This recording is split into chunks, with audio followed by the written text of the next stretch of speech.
1 Samuel chapter 14. Now it happened on a day that Jonathan the son of Saul said to the young man who bore his armor, "Come, let's go over to the Philistines' garrison that is on the other side." But he didn't tell his father. Saul stayed in the uttermost part of Gibeah under the pomegranate tree which is in Migron, and the people who were with him were about 600 men, including Ahijah the son of Ahitub, Ichabod's brother, the son of Phinehas, the son of Eli, the priest of the Lord in Shiloh, wearing an ephod. The people didn't know that Jonathan was gone. Between the passes by which Jonathan sought to go over to the Philistines' garrison, there was a rocky crag on the one side and a rocky crag on the other side, and the name of the one was Bozez, and the name of the other Seneh. The one crag rose up on the north in front of Michmash, and the other on the south in front of Gibeah. Jonathan said to the young man who bore his armor, "Come, let's go over to the garrison of these uncircumcised. It may be that the Lord will work for us, for there is no restraint on the Lord to save by many or by few." His armor-bearer said to him, "Do all that is in your heart. Go, and behold, I am with you according to your heart." Then Jonathan said, "Behold, we will pass over to the men, and we will reveal ourselves to them. If they say this to us, 'Wait until we come to you,' then we will stand still in our place and will not go up to them. But if they say this, 'Come up to us,' then we will go up, for the Lord has delivered them into our hand. This shall be the sign to us." Both of them revealed themselves to the garrison of the Philistines, and the Philistines said, "Behold, the Hebrews are coming out of the holes where they had hidden themselves." The men of the garrison answered Jonathan and his armor-bearer and said, "Come up to us, and we will show you something." Jonathan said to his armor-bearer, "Come up after me, for the Lord has delivered them into the hand of Israel." Jonathan climbed up on his hands and on his feet, and his armor-bearer after him. And they fell before Jonathan, and his armor-bearer killed them after him. That first slaughter which Jonathan and his armor-bearer made was about 20 men, within, as it were, half a furrow's length in an acre of land. There was a trembling in the camp, in the field, and amongst all the people. The garrison and the raiders also trembled, and the earth quaked, so there was an exceedingly great trembling. The watchmen of Saul in Gibeah of Benjamin looked, and behold, the multitude melted away and scattered. Then Saul said to the people who were with him, "Count now, and see who is missing from us." When they had counted, behold, Jonathan and his armor-bearer were not there. Saul said to Ahijah, "Bring God's ark here." For God's ark was with the children of Israel at that time. While Saul talked to the priest, the tumult that was in the camp of the Philistines went on and increased, and Saul said to the priest, "Withdraw your hand." Saul and all the people who were with him were gathered together and came to the battle. And behold, they were all striking each other with their swords in very great confusion. Now the Hebrews who were with the Philistines before, and who went up with them into the camp from all around, even they also turned to be with the Israelites who were with Saul and Jonathan. Likewise all the men of Israel who had hidden themselves in the hill country of Ephraim, when they heard that the Philistines fled, even they also followed hard after them in the battle. So the Lord saved Israel that day, and the battle passed over by Beth-aven. The men of Israel were distressed that day, for Saul had adjured the people, saying, "Cursed is the man who eats any food until this evening, and I am avenged of my enemies." So none of the people tasted food.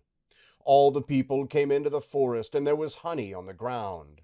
When the people had come to the forest, behold, honey was dripping, but no one put his hand to his mouth, for the people feared the oath. But Jonathan didn't hear when his father commanded the people with the oath.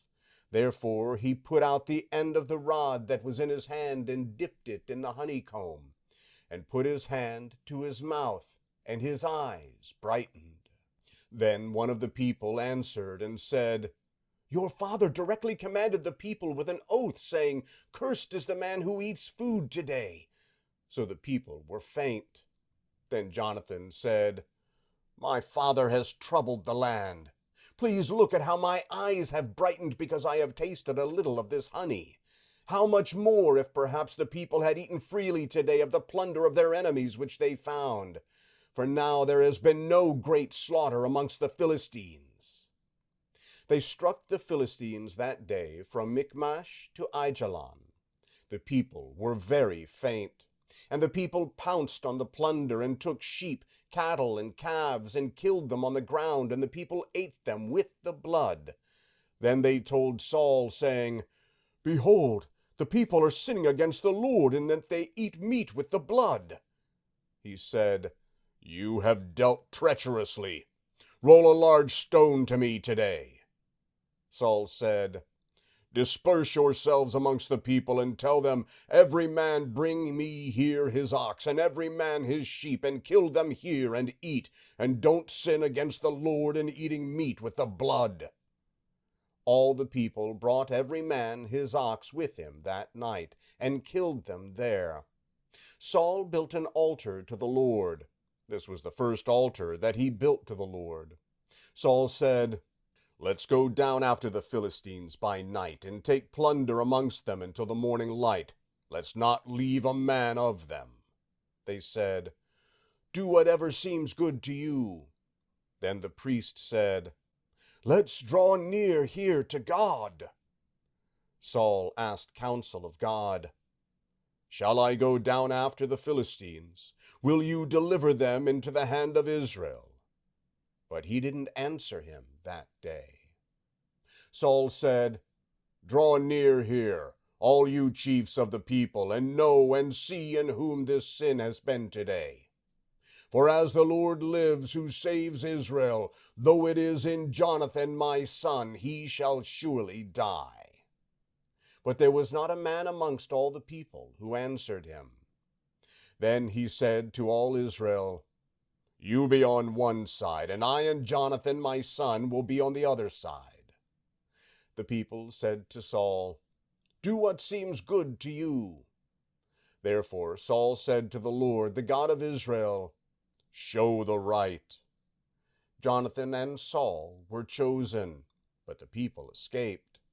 Saul said, Cast lots between me and Jonathan my son. Jonathan was selected. Then Saul said to Jonathan, Tell me what you have done.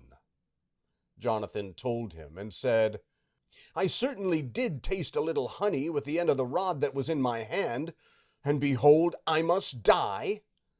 Saul said, God do so and more also, for you shall surely die, Jonathan. The people said to Saul, Shall Jonathan die, who has worked this great salvation in Israel? Far from it. As the Lord lives, there shall not one hair of his head fall to the ground, for he has worked with God today. So the people rescued Jonathan, so he didn't die. Then Saul went up from following the Philistines, and the Philistines went to their own place. Now when Saul had taken the kingdom over Israel, he fought against all his enemies on every side, against Moab, and against the children of Ammon, and against Edom, and against the kings of Zobah, and against the Philistines. Wherever he turned himself, he defeated them. He did valiantly, and struck the Amalekites, and delivered Israel out of the hands of those who plundered them. Now the sons of Saul were Jonathan, Ishvi, and Malchishua, and the names of his 2 daughters were these: the name of the firstborn, Merab, and the name of the younger, Michal. The name of Saul's wife was Ahinoam, the daughter of Ahimaaz. The name of the captain of his army was Abner, the son of Ner, Saul's uncle. Kish was the father of Saul, and Ner, the father of Abner, was the son of Abiel. There was severe war against the Philistines all the days of Saul, and when Saul saw any mighty man or any valiant man, he took him into his service.